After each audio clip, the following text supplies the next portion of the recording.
Bonjour à toutes et à tous, dans cette vidéo nous allons utiliser GLM 5.2. Donc GLM 5.2, qu'est-ce que c'est? C'est un grand modèle de langage qui est orienté codage, donc par Z.ai. Z.ai c'était Zipu.ai, donc c'est un modèle chinois qui nous est proposé avec une architecture assez sympa puisque d'une part il est distribué sous licence du MIT, donc ça veut dire qu'en fait il est open source. Il est avec une architecture en MOE, c'est-à-dire Mixture of Experts, c'est-à-dire que c'est pas un seul élément bourrin qui va essayer de coder tout. En fait, c'est chaque petit morceau qui va être codé séparément par un expert. Donc vous allez avoir une partie de Z.ai qui va être, une partie de GLM qui va être réalisée pour faire de l'interface, une partie pour faire du code un peu plus gros, plus lourd, hein, du back, du traitement de données, etc. Alors, sur le papier, c'est quelque chose qui est vraiment très très bon. C'est-à-dire que on est entre 744 et 753 milliards de paramètres d'apprentissage, 40 milliards activés par token, ce qui va réduire le coût d'inférence, une fenêtre de contexte de 1 million de tokens, donc ce qui va permettre de traiter de très grands projets de code en une seule session, sans avoir besoin de revenir dessus, de prompter en plusieurs fois, et sans que le modèle de données, le modèle de langage oublie ce qu'il a fait au début quand il avance. Une sortie maximum jusqu'à 128 000 tokens, donc c'est pareil, hein, on peut sortir quasiment un livre en une fois. Un substrat texte, donc c'est-à-dire qu'il ne va pas aller créer des images, etc. Et puis, au niveau des benchmarks, eh bien, on a une amélioration très importante par rapport à GLM 5.1, avec un terminal bench qui ne passe de 62 à 81, et un SWE Bench Pro qui le passe à 62.1. Alors, ce qui va positionner entre juste derrière Cloudopus 4.8 et juste devant GPT 5.5.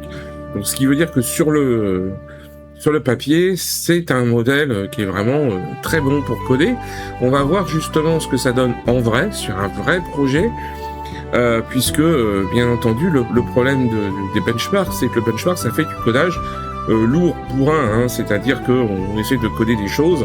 Là, en fait, il va falloir qu'il réfléchisse un petit peu. Et là, ça va être un petit peu différent. Alors, j'ai préparé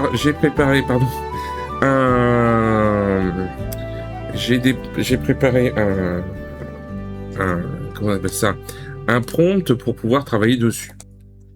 Donc, le prompt qui est pour créer une application qui va permettre de faire une carte de commerçant partenaire pour un comité de quartier, hein. On est sur un truc de bénévolat, donc c'est vraiment typiquement là qu'on va utiliser le plus le système de codage assisté par IA, puisque évidemment tous ces organismes à but non lucratif n'ont la plupart du temps pas l'argent pour pouvoir payer des développeurs.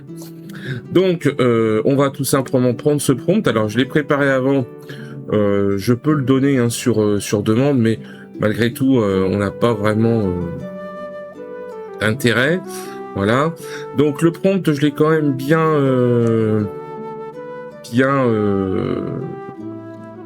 comment dire, préparé, hein, de façon à ne pas non plus envoyer le logiciel dans le vide. Voilà. Alors, hop. Donc, qu'est-ce qu'on a? Donc on souhaite créer une application web responsive écran et mobile pour le comité de quartier. Contexte, donc on a dit qu'un contexte qui permet aussi au modèle de comprendre un petit peu ce qu'on veut faire et de pouvoir s'y remettre. Les contraintes d'hébergement importantes, donc c'est sur O2 Switch, en classique, donc avec un système Passenger WSGI, donc ce qui permet que le projet doit être développé en Python et Django, pas de stack séparé, Node React avec un front-end découplé. Donc voilà, etc. Évidemment, là, tout ça, cette contrainte d'hébergement importante, elle a surtout été mise en place pour que ça puisse être facilement contrôlable et facilement maintenable par des personnes qui ne sont pas non plus des spécialistes de 3, 4, 5 langages. Base de données MySQL via l'ORM Django. Voilà, alors là, je vais changer un petit peu ici. Là, je vais mettre du SQLite. Voilà, tout simplement. Puisque ça nous permettra de tester directement. Voilà, le stack technique. Voilà, alors hop, là je remplace par SQLite. Voilà. Voilà, hop, les templates, voilà, donc là on est Django template, l'interactivité, AlpineJS, voilà, très bien, donc là, voilà. Ensuite, les applications de Django à créer, conversion adhérent carte et core, les fonctionnalités publiques, donc le front office, les fonctionnalités de back office, les modèles de données, donc là, en fait, c'est une suggestion de modèle de données qui est faite pour que le système s'en sorte et les livrables attendus. Voilà. Donc là, j'utilise donc bien GLM 5.2 en haute. Donc c'est la version qui va réfléchir le plus. Et ici, j'utilise bien Devin Local, donc c'est-à-dire l'agent qui est intégré à Devin, qui permet de structurer un petit peu tout ça et surtout qui permet de chapeauter. Grâce à Devin Local, par exemple, on va avoir un management qui est beaucoup plus intéressant et qui va permettre, entre autres, d'aller contrôler si on a des petits problèmes, etc. Il va venir faire les contrôles. Donc, hop, on le lance. Alors, j'ai oublié quand même d'ouvrir un dossier, ça pourrait être intéressant. Voilà, d'ouvrir un dossier. Voilà, j'ai ouvert le dossier et on n'oublie pas ici de mettre en code parce que vous avez la possibilité de mettre en code ou en ASC. Voilà. Et là, je vais faire un bypass permission, donc qui va permettre d'approuver toutes les commandes. Voilà, directement. Je lance. Voilà. Et là, on va voir ce que ça donne. Donc là, ici, on trouve sur notre gauche, on va trouver le système. Voilà. Donc là, on remarque que c'est extrêmement lent. Voilà. Bon, ça a l'air d'accélérer. Voilà. Donc là, il va faire les commandes. Donc déjà, il n'a pas vraiment tout repéré, mais c'est pas grave. Et une fois que voilà, c'est bon, il a repéré la version de Python 3.13.13. Et donc on va le laisser travailler, hein, puisque bon, je vais pas laisser la vidéo durer pendant des heures. Voilà, donc je vais le laisser travailler et puis je vous reprends dès qu'il a terminé. Alors je vous reprends un petit peu parce que là vous voyez que sur les décisions qui n'avaient pas été faites, ça c'est l'avantage d'utiliser un système agentique. C'est-à-dire que là, vous voyez, comportement de la carte. Donc en fait, j'ai plusieurs questions. Voilà, donc là, je choisis un bleu caronne puis sable. Comportement de la carte, liste sur une bulle. Donc sur un tiroir coulissant, donc une carte en plein écran, bouton flèche en bas, faire monter un panneau type liste, plus moderne. Donc là, on va prendre plutôt cette version-là. Comment gérer la localisation des commerçants? Donc choisis manuel, géocodage via adresse. Donc là, évidemment, on va utiliser ça.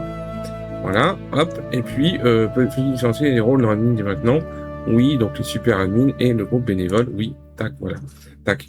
Donc là, vous voyez, l'avantage d'utiliser du système agentique, c'est ça. Par contre, comme vous pouvez remarquer, eh bien, c'est lent. Alors, j'ai quand même vérifié pour ne pas dire des bêtises sur ce modèle de langage, pour ne pas aller dire qu'il est lent alors que c'était pas le cas. Donc j'ai quand même vérifié, j'ai une utilisation de processeur aux alentours de 4%, 4,5% avec OBS donc qui récupère le flux vidéo, donc l'ensemble utilise 4,9% voilà, du CPU. Donc j'ai pas de problème de surutilisation de CPU, j'ai 64 Go de mémoire vive, donc là encore j'ai quelques programmes de démarrer, mais très très peu, rien n'est saturé, disque non saturé également, et l'ordinateur est connecté à Internet via une fibre Orange en 8 Go symétrique. Donc là encore, il n'y a pas de ralentissement à ce niveau-là. C'est vraiment un ralentissement. Alors ça peut être un ralentissement temporaire, hein, c'est-à-dire que le serveur sur lequel est hébergé le modèle de langage est peut-être en saturation, hein, il est 17 heures, voilà, on a la France et les États-Unis qui s'en servent. Mais on peut également penser que peut-être c'est le modèle, hein, qui est un modèle qui est quand même lourd, et le fonctionnement avec ce système agentique va peut-être ralentir encore plus, d'autant que quand même qu'on fasse la petite différence entre Devin Local et Cascade, donc qui était le système qui était utilisé avant. Donc Cascade était juste une sorte d'interfaçage entre donc le modèle de langage et l'ordinateur. C'était la petite main entre guillemets qui tapait le code. Mais Cascade ne faisait que ça, hein, c'était le modèle de langage qui gérait. Là, on a donc une couche supplémentaire qui est Devin Local, qui est l'agent de contrôle du modèle de langage, et donc qui va évidemment ralentir encore un peu plus le modèle de langage, mais sur d'autres langages, comme par exemple sur GPT-5.5, ou même quand je le mets en mode adaptative, qui est un mode qui a été inventé justement par Devin Local, qui permet en fait que ce soit l'agent Devin qui décide de lui-même quel est le modèle de langage qu'il va utiliser, voire les modèles de langage qu'il va utiliser. Et bien dans ces cas-là, en fait, c'est quand même beaucoup plus rapide. Donc là, en effet, on peut se poser la question, c'est lent. Donc là, il va quand même essayer d'installer un pip install Django. Bon, voilà. On pourra refaire une installation derrière. Bon, voilà, je le laisse faire pour le moment. Et puis, je vous reprends après. Alors, si on en croit donc ce que vous indique notre modèle de langage GLM 5.2, il a terminé. Hein, si on retourne ici sur l'agent, donc là, on voit qu'il a mis 1h30 à peu près. 1h30 pour tout faire. Donc là, si on en croit, voilà, il dit qu'il a terminé, qu'il a fait l'ensemble des livrables sont réalisés, ok. Donc là, tout va bien. Et ici, donc, on va essayer tout simplement, on va faire un Python manage.py on server. Voilà. Alors, premier démarrage, non, ça va, c'est plutôt rapide. Voilà. On va chercher ça sur notre navigateur internet. Donc là, on retrouve, il a fait le format assez classique, hein, avec un bandeau en haut, un héros ici qui fonctionne pas très bien, mais c'est pas grave. Voilà, ok, les catégories d'activité, donc ça fonctionne plutôt bien. On voit ce que ça donne sur mobile. Bon, je suis toujours assez gêné par cette partie héros qui n'est pas terrible, mais bon, comment ça marche, ça fonctionne. C'est pas mal. Bon, il y a un problème. Il s'est trompé de ville, mais c'est pas gênant. Ok, on va regarder la carte, donc voir la carte. Donc là, on voit que il a trouvé. Alors sur la carte, par contre, je vois pas les points. Ok, alors là, on voit pas les points. Là, il y a un problème de carto, hein, clairement. La carto ne fonctionne pas très bien, mais pour le reste, ça a l'air de fonctionner plutôt pas mal. En dehors de la carto, là on voit bien qu'il y a un problème. Hein. Voilà, là on voit bien qu'il y a quelque chose qui va pas. Là, quand on clique dessus, café du canal. Alors, on a vraiment un problème ouais, là il y a un problème, la carto elle est pas au bon endroit. Bon, ça c'est des problèmes de visualisation. C'est pas gênant. Voilà, ok, bon ça va, d'accord. Donc là, visiblement, on a le LOASO qui ne s'est pas connecté. Ah si. Ah si, bon, il ne le trouve pas. Ok, c'est pas grave. Ok, on revient ici, commerçants. Donc là, on retrouve les commerçants partenaires. On a 0 commerçant, toutes les catégories, par exemple, coiffure esthétique. Ah, par contre, coiffure esthétique, on a le point qui apparaît. Toutes les catégories. Ah bah si, voilà, ça fonctionne. C'est juste un... Voilà, fleur du port. Voilà, ok.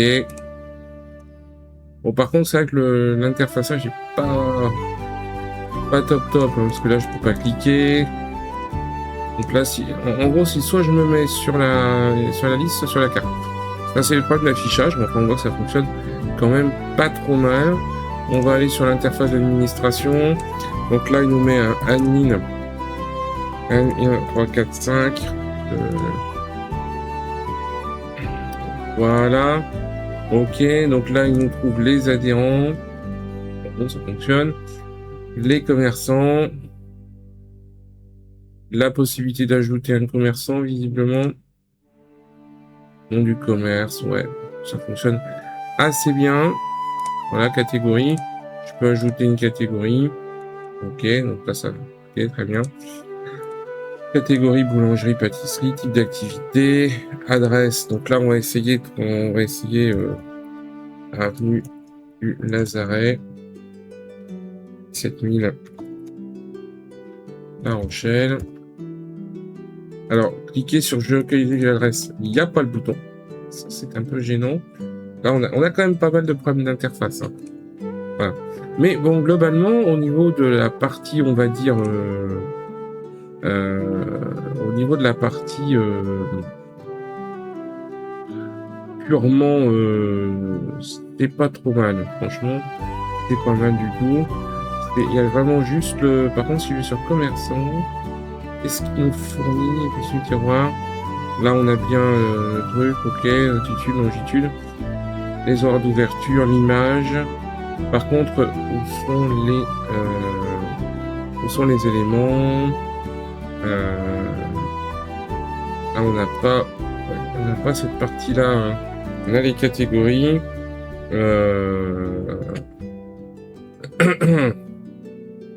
On n'a pas les catégories, on a juste. Voilà, donc là, il y a quand même pas mal de défauts, ce qui veut dire que en une fois, ça va être un peu compliqué. Voilà, donc là ici, on a vraiment le truc type d'activité, ça fonctionne. Un peu doublon avec la catégorie. Description. Ah si, avantage carte adhérent, ça apparaît ici. Ok, et là, on a bien le géolocalisé bien le reste. Donc, ce qui voudrait dire que peut-être c'est moi qui ai mal géré. Alors, je vais essayer. Type de commerce, boulangerie, pâtisserie. Boulangerie. Test 2, voilà. Type d'activité, bon, 15%. Voilà, et on va tenter l'adresse, donc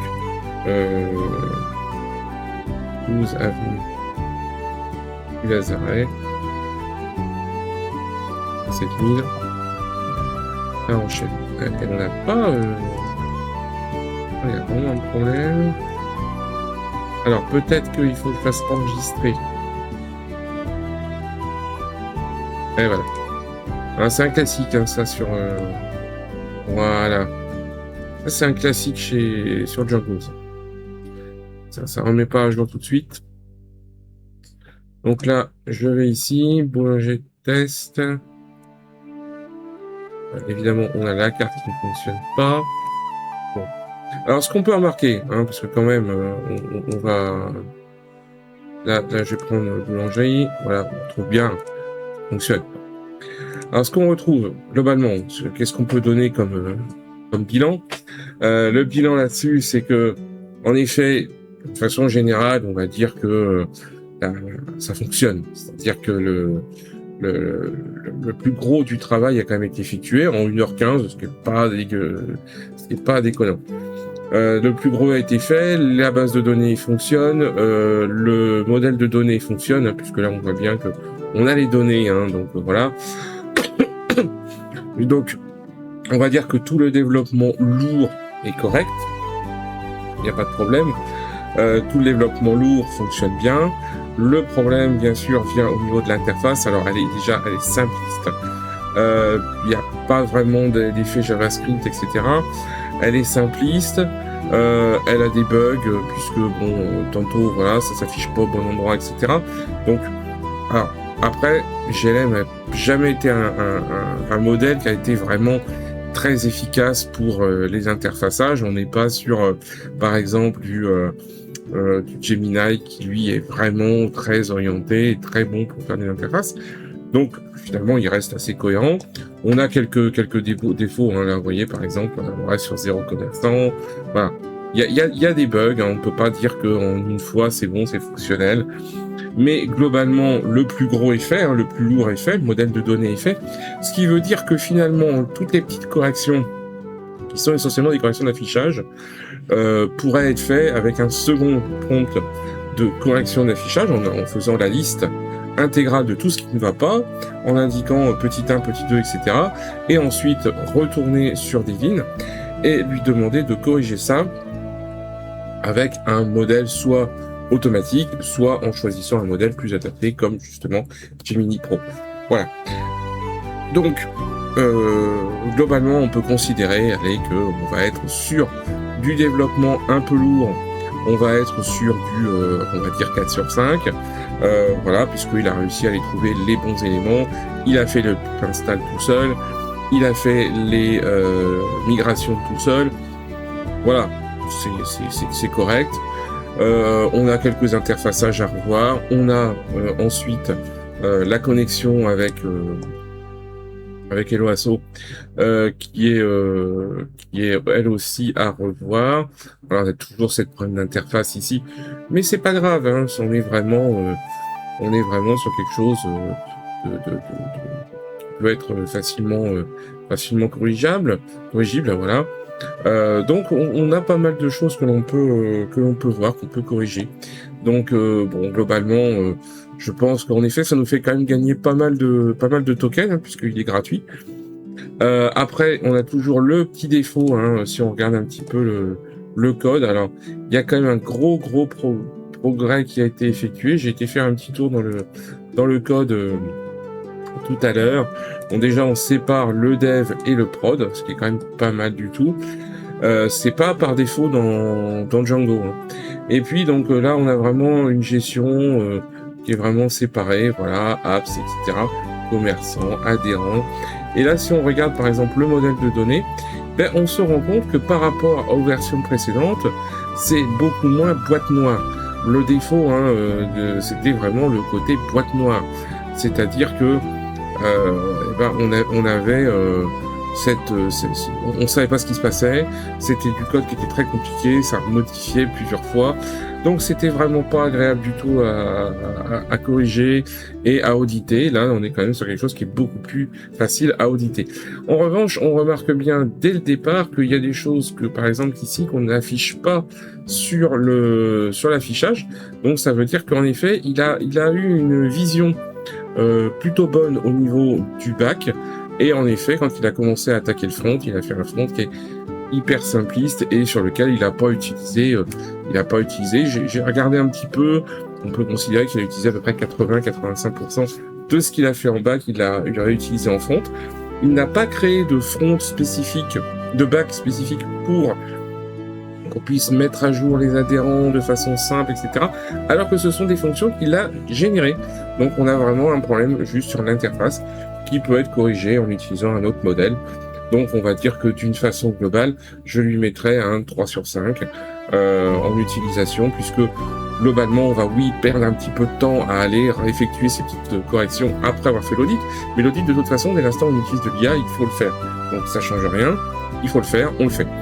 Là, en revanche, on va utiliser donc cet audit pour déterminer tout ce qui ne va pas. Donc, on va utiliser un autre modèle, hein. Le but maintenant aussi des systèmes agentiques, c'est justement d'être en mesure d'utiliser plusieurs modèles en même temps, de ne pas utiliser un seul modèle pour aller de A à Z, d'utiliser petit morceau par petit morceau, et c'est exactement ce qu'on va faire.